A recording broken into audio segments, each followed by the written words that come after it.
రాజ్యానికి యువరాజులు. ఏ మతిపోయిందా? ఏమిటా వెరినవ్వు? మన్నించాలి, యువరాజంటే తమరేనా? కనీసం మీకు 3 తలలు, 6 కొమ్ములు, 9 చేతులు, 20 కాళ్ళు. సాధించని పరిహాసం. పరిహాసం కాదు యువరాజా, ఆశ్చర్యం. మాలాగే మీరు కూడా రక్తవంశాలున్న మామూలు మనిషిని కల్లో కూడా అనుకోలేదు. నువ్వనేది ఏమిటో నాకు అర్థం కావటం లేదు. నా మాటలు అర్థం కావు.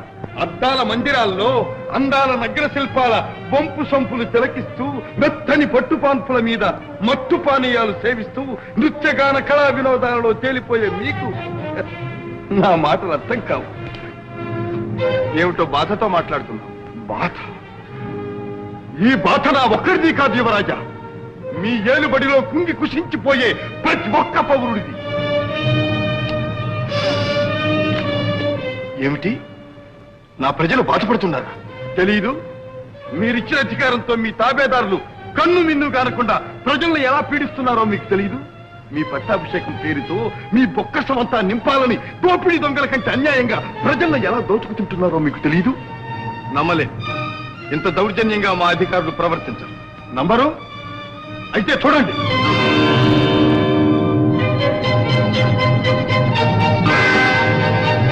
ఇదేమిటో తెలుసా?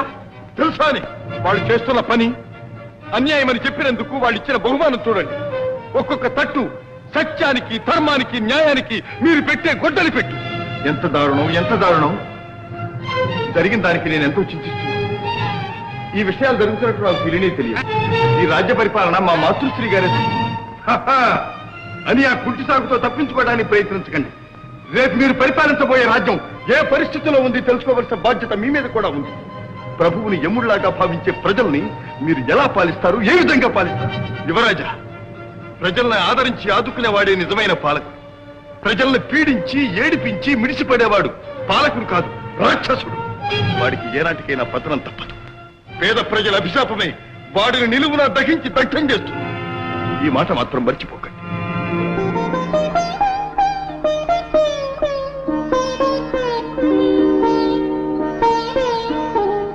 ఏమిటిది? మీ కళ్ళల్లో నీరు. కన్నీరు కాదు, ఆనంద బాష్ప. ముద్దు నిద్రపోతున్న నన్ను మేల్కొల్పి నా కర్తవ్యం నాకు గుర్తు చేశావు. ఇదిగో చేతిలో చేయి వేసి ప్రమాణం చేస్తున్నా. నా ప్రజల్ని కన్నబిడ్డలా పరిపాలిస్తాను. సరేనా?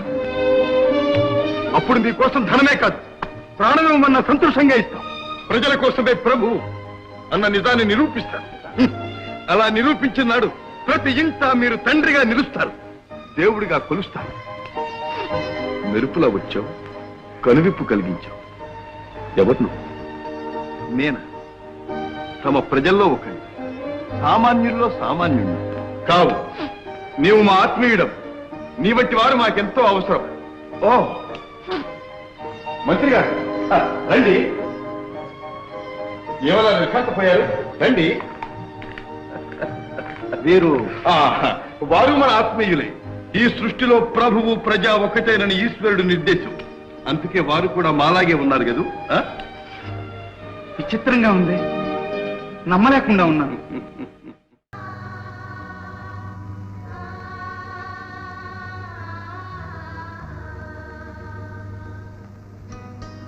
ఎవరది? పుట్టుకలోని సోదరిని, బ్రతుకులోని విరోధిని, అంటే నీ తోడబుట్టిన దాన్ని. ఇద్దరం ఒకేలాగున్న కారణాన నీ ఆస్తిని, అంతస్తుని ఆకట్టుకున్న దాన్ని. నువ్వు ప్రాణప్రదంగా ప్రేమించిన వాణ్ణి, కట్టుకున్న దాన్ని. ఇప్పుడు ఇక్కడికి ఎందుకు వచ్చావు? నేనొచ్చింది క్షమాపణ కోరుకోవడానికి కాదు. ఇంక దేనికి? లాభ నష్టాల లెక్కలు తెలుసుకోవడానికి. లాభ నష్టాలా? అవును. ఒక తల్లి రక్తాన్ని చెరుసగం పంచుకు పుట్టిన మనం జీవితాన్ని, అదృష్టాన్ని కూడా అలాగే వంతులు వేసి పంచుకున్నామా, లేక ఒకరికొకరు రుణపడి ఉన్నామా అని తేల్చుకోవడానికి వచ్చాను. జ్యోతి వెనక ఇంత కథ ఉందన్నమాట. అవును మధు, మా కళ్ళు కప్పి ఆశగా నటించి జీవితంతో పన్నెం వేసి గెలిచింది. గెలుపు నీదే అయిందిగా, ఇంకా నాకేం ద్రోహం చేయడానికి వచ్చావు? ఇది గెలుపు కాదక్క, ఓటమి. తనది కాని ఆస్తిని, ఐశ్వర్యాన్ని అనుభవిస్తూ పరాయి మనిషి పేరుతో పిలువబడుతూ దొంగచాటుగా బ్రతకడం గెలుపెలా అవుతుందక్క? ఇది ద్రోహమని మోసం అని తెలుసు నాకు. ఆయన తృప్తిగా బ్రతకాలన్న ఆశగా బ్రతకబోతున్నానన్న తృప్తి నా చేత ఈ నాటకం ఆడించాయి. ఈ జన్మకి నాకు ఆనందం చాలక్క. ఇడుగు నీ బిడ్డ. నా బిడ్డ? అవునక్క, ఆయన బిడ్డ నీ బిడ్డేగా. వాడిని నవమాసాలు మోసి కని పెంచింది నువ్వు. అయినా వీడి తల్లి పేరు ఆశే అక్క. ఆశ ఎలా అవుతుంది? ఈ బిడ్డ తల్లి పేరు జ్యోతి. జ్యోతి అన్నది ఈ బిడ్డను కన్న యంత్రం పేరక్క. నేను ఆశననుకుని ఆయన నా పట్ల చూపిన అనురాగానికి ఫలితమే ఈ పసివాడు. ఈ బిడ్డ ఆశకి అదృష్టానికి వారసుడు కావాలక్క. నా దౌర్భాగ్యానికి వారసుడు కాకూడదు. తీసుకోక, వీడు నిద్ర లేవకముందే నీ దగ్గరికి చేర్చుకో. ఆశ,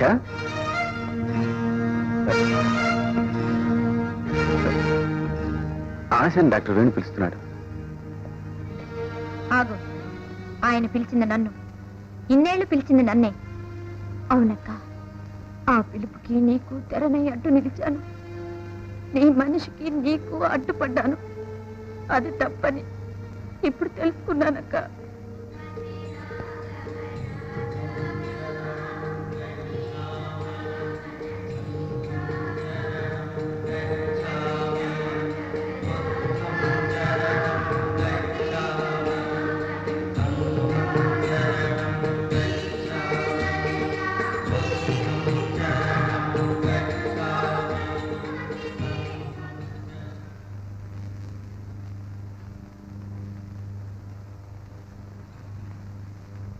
ఆశా, ఆగండి. ఎవరు మీరు? అదేమిటి ఆశా, నన్ను గుర్తుపట్టలేదా? వేణుని, వేణుగోపాల్ని. నాకు శ్రీరామచంద్రుడే తప్ప వేణుగోపాలుడు తెలియదు. నాకు తెలిసిన రాముడు దేవుడు, ఏకపత్ని వ్రతుడు.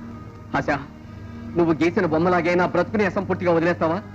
జీవితాన్ని అర్థం చేసుకోలేని మనిషికి, ఆశకు హద్దు ఏర్పరచుకోలేని వ్యక్తికి, తృప్తి లేని వాడికి జీవితం ఎప్పుడూ అసంపూర్తిగానే అనిపిస్తుంది. ఆశా, నువ్వేనా ఇలా మాట్లాడేది? నేను నీ వేణు ఆశా. నీతో జీవితం పంచుకోవాలని కలల కనవాడి. ఒక్కసారి ఆ కమ్మని గతాన్ని గుర్తు తెచ్చుకో. గతం మీకు తిరిగిపోయిన పేజీ అయితే నాకు చెరిగిపోయిన కాగితం. మళ్ళీ దాన్ని చదవలేను, చూడలేను. ఏమిటాశా ఇది? నీ జీవితం ఇలా అడవి కాసిన వెన్నెల కావాల్సిందేనా? ఎవరి కోసం ఈ త్యాగం చేస్తున్నావు? ఇది త్యాగం కాదు, నా స్వార్థం. నువ్వు లేని నా బ్రతుకు వ్యర్థం ఆశ. ఒక అమాయకురాలికి భర్త, ఒక పసివాడికి తండ్రి అయిన మీరు పరాయ ఆడదాంతో ఈ మాట అంటాం భావ్యమేనా? మిమ్మల్నే నమ్ముకుని మీ నీడన చల్లగా బ్రతుకుతున్న ఆ రెండు ప్రాణుల్ని ఏం చేద్దాం అనుకుంటున్నారు? విధివశాత్తు నేను పెళ్లి చేసుకున్నది జ్యోతినైనా మనస్ఫూర్తిగా ప్రేమించింది నిన్నే ఆశ. నిన్ను అంటే మీ ఉద్దేశం ఏమిటి? నా పేరునా, నా రూపాన్నా? పేరునే అయితే ఇన్నేళ్లు జ్యోతిని ఆశ అనే పిలిచారు. రూపాన్నైతే మేమిద్దరం ఒకేలాగున్నాం. నేను ప్రేమించింది నీ మనసు ఆశ. మనస్సు అది కవులు కల్పించిన వింత పదం, అర్థం తెలియని మాట. జ్యోతికి మనసుంది, ఆ మనసులో మీరంటే ప్రేమ ఉంది. దానికి రుజువే మీ బిడ్డ. మీరన్నట్టు నిజంగా మీరు నాకే తెలియని నా మనస్సును తెలుసుకుని ప్రేమించుంటే నేననుకుని జ్యోతితో ఇన్నేళ్లుగా ఎలా కాపురం చేశారు?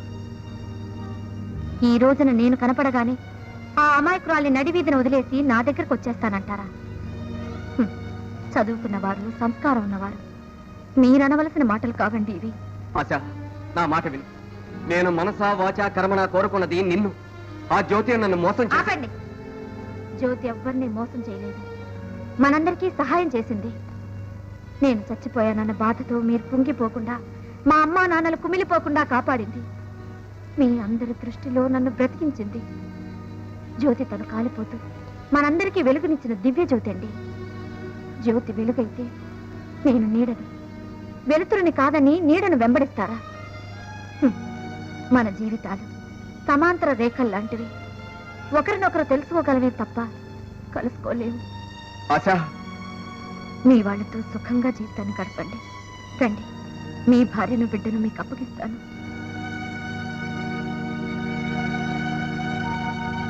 జ్యోతి, జ్యోతి,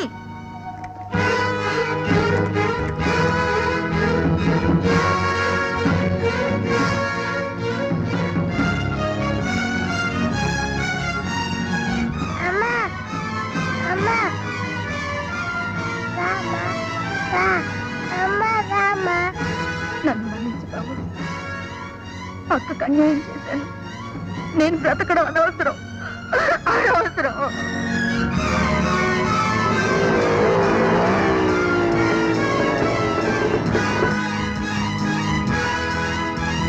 జ్యోతి జ్యోతి జ్యోతి జ్యోతి జ్యోతి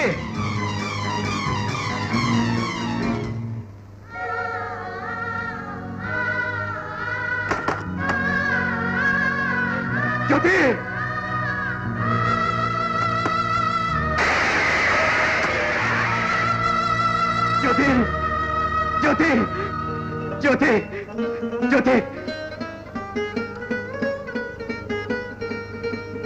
జ్యోతి జ్యోతి జ్యోతి జ్యోతి జ్యోతి జ్యోతి జ్యోతి జ్యోతి మీరు నన్ను జ్యోతి అని పిలిచారా? అవును జ్యోతి. ఏమండి?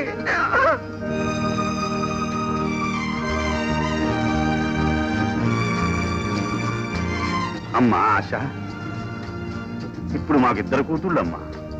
ఆశ, జ్యోతి. మీరిద్దరూ మాకు రెండు కళ్ళమ్మా.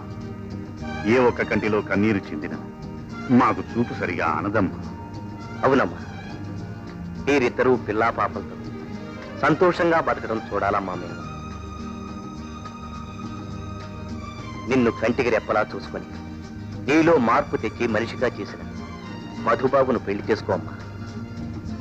అవునమ్మా, నీ జీవితం ఇలా మూడువారు పోకు. కాదనక please.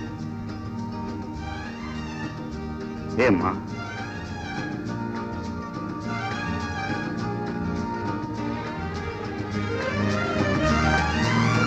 Very good, very good. Good bye చెప్పేస్తున్నాను నీకు నాకు. రామ్ రామ్. ఛే, మళ్ళీ దేవుడి పేరే వస్తుందేంటి? సరే, ఈ రోజు నుంచి నాకు ఈ ఉద్యోగం వద్దు, ఏ ప్రమోషన్ వద్దు, ఈ తాయితులు వద్దు. నాకెవరు లేరు.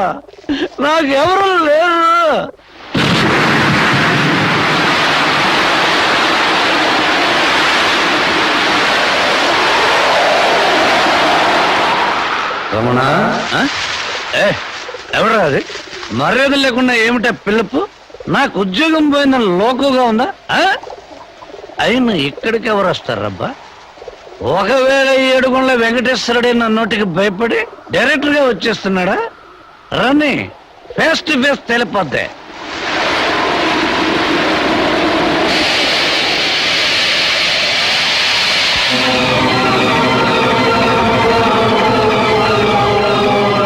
ఎవరా?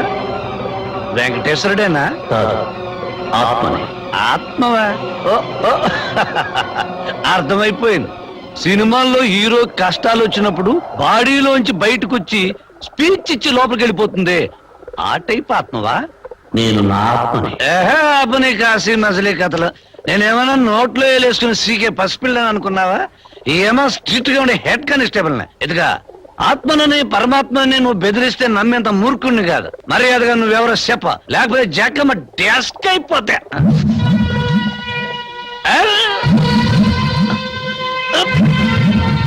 ఇప్పుడైనా అర్థమైందా? అంటే నువ్వు దెయ్యానివా? కాదు, అవినీతి పరుల చేతుల్లో ప్రాణాలు పోగొట్టుకున్న పోలీస్ ఆఫీసర్. నేను అనుకున్నది సాధించాలని నాలాగే నువ్వు నీ దగ్గరకు వచ్చా. దయచేసి నా మాట విను. అయిపోయి నన్ను వదిలే. బాబు, మందు కొట్టి నోటుకొచ్చినట్టు వాగాను. ఈ రోజు నన్ను వదిలేసి నీకు అరడిన కోళ్ళకు వస్తాను. అవి నాటుకోళ్ళు. నీకు డజన్ మేకపోతే బలిస్తాను. నేను దెయ్యాన్ని భూతాన్ని కాదు, మారణహోమం నుండి ఈ దేశాన్ని కాపాడుకోవాలనుకుంటున్నవాడిని. ప్లీజ్ భయపడద్దు. నేనెవరో నా కథ ఏమిటో పూర్తిగా విను.